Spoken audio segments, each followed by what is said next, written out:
దేవునికి స్తోత్రం. ఏదైనా నజరేయుడైన యేసుక్రీస్తు ప్రభువారిక ఘనమైన వాగ్దానం. దేవా, నా దేవుడవు నీవే, వేకువనే నిన్ను వెతుకుచును. కీర్తన గ్రంథం 63 అధ్యాయం 1వ వచనం. ప్రియా నజరేయుడైన దేవదేవుని బిడ్డలారా, ప్రభువైన యేసుక్రీస్తు ఉన్నతమైన నామములో మీ అందరికీ నా హృదయపూర్వకమైన శుభాలు ఈ ఉదయకాల సమయంలో తెలియపరుస్తున్నాను. దేవదేవుని బిడ్డలారా, మన ప్రియ ప్రభువైన యేసుక్రీస్తు ప్రభువారు నజరేయుడని యేసు నామములో దయ్యాన్ని మనం పొమ్మంచి ఆజ్ఞాపించిన వెంటనే దయ్యం పారిపోవచ్చున్నది. యేసు నామంలో అంత శక్తి ఉన్నది. యేసు నామం అత్యంత మహత్తైన నామం, ఘనమైన నామం. యేసు నామాన్ని బట్టి, యేసు రక్తాన్ని బట్టి మనకు జయ విజయాలు కలుగుచున్నాయి. దేవదేవుని బిడ్డలారా, భక్తుడు అన్నాడు, నా దేవుడవు నీవే, వేకునే నిన్ను వెతుకుదును అంటున్నాడు. దేవదేవుని బిడ్డలారా, నజరేయుడని యేసు నామములో మీరు ప్రార్థించినప్పుడు ప్రతిఫలం మీరు పొందగలరు. ప్రార్థనయే జీవం, ప్రార్థనయే జయం. ఇది ఎంతటి మధురమైన మాట దేవుని బిడ్డలారా. ఇది ఓ లోతైన మాట. ఇది ఒక దీవెనకరమైన మాట. ఇది అర్థం చెప్పనవసరం లేని అద్భుతమైన మాట. నేను ప్రభు పేర తెలియపరుస్తున్నాను. నిజమే, క్రైస్తవ జీవితంలోని నాడీ ప్రసరణయే ప్రార్థనని గుర్తించండి. నిజ క్రైస్తవం నుండి ప్రార్థనను విభజింపలేము. తల్లి గర్భం నుండి బయటపడినప్పటి నుండే ప్రార్థనను ప్రారంభిస్తున్నాడు. భూగర్భంకు వెళ్ళే వరకు ప్రార్థన కొనసాగిస్తున్నాడు. దేవుని బిడ్డలారా, నేడు మన జీవితాల్లో ప్రార్థన అత్యంత విలువైనదని, ఘనమైనదని, సుందరమైనదని మీరు గుర్తించి మీరు మహాగణుడికి, మహోన్నతుడికి, అద్వితీయ సత్య స్వరూపుడికి ప్రార్థన చేయండి. సమస్తమును ప్రార్థనలే, సకల చలములు ప్రార్థనలే. ప్రార్థన ద్వారానే విజయవంతమైన కార్యాలు మన జీవితంలో జరుగుతున్నాయి. దేవుని బిడ్డలారా, ప్రార్థనయే జీవము, ప్రార్థనయే జయము. జీవితంకి ఇదే చట్టమని గుర్తించండి.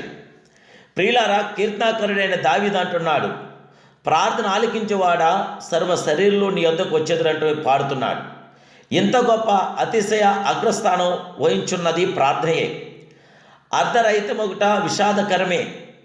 ప్రియులారా, సజీవమగు ప్రార్థన నిర్జీవమగుటయు, విజయమైన ప్రార్థన అపజయముగా మారుటయు, జీవిత చట్టమగు ప్రార్థన విషయంలో అజాగ్రత్తగా నుండి గురించి మనం చాలా జాగ్రత్తగా పరిశీలించుట అత్యవసరమైన బాధ్యతని గుర్తించండి.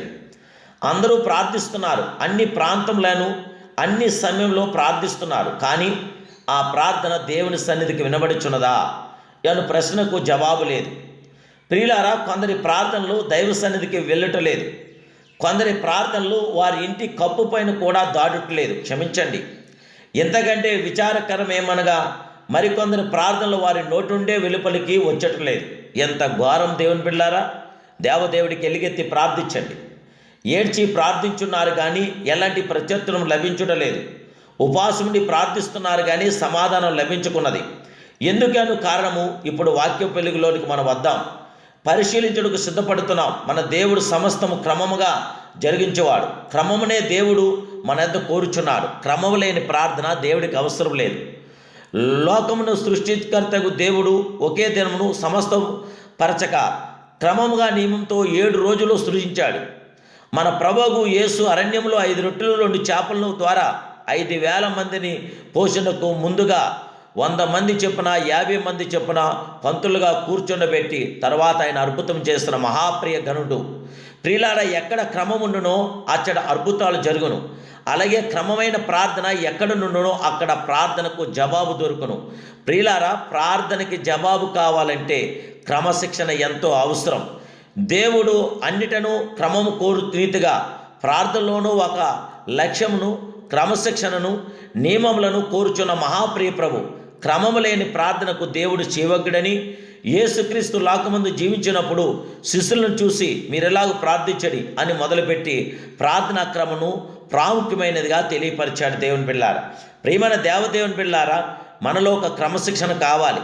క్రమంగా ప్రార్థించాలి. క్రమం లేని ప్రార్థన అక్రమం అవుతుంది. ప్రియులారా, క్రమమైన ప్రార్థన దేవుడికి మనలో క్రమాన్ని కోరుతున్నాడు, క్రమశిక్షణను కోరుతున్నాడు. పరిశుద్ధతను కోరుతున్నాడు, పవిత్రతను కోరుతున్నాడు, యథార్థతను కోరుతున్నాడు. దేవుని బిడ్డలారా ఆసక్తిని కోరుతున్నాడు. జయముగల దేవుని బిడ్డలారా ప్రభుకి మహిమకరంగా మన జీవితాలు కొనసాగిస్తూ మనం ఉపవాసం ఉండి ప్రార్థన చేసి ఆ ప్రార్థనకి క్రమముగా ప్రార్థన చేద్దాం.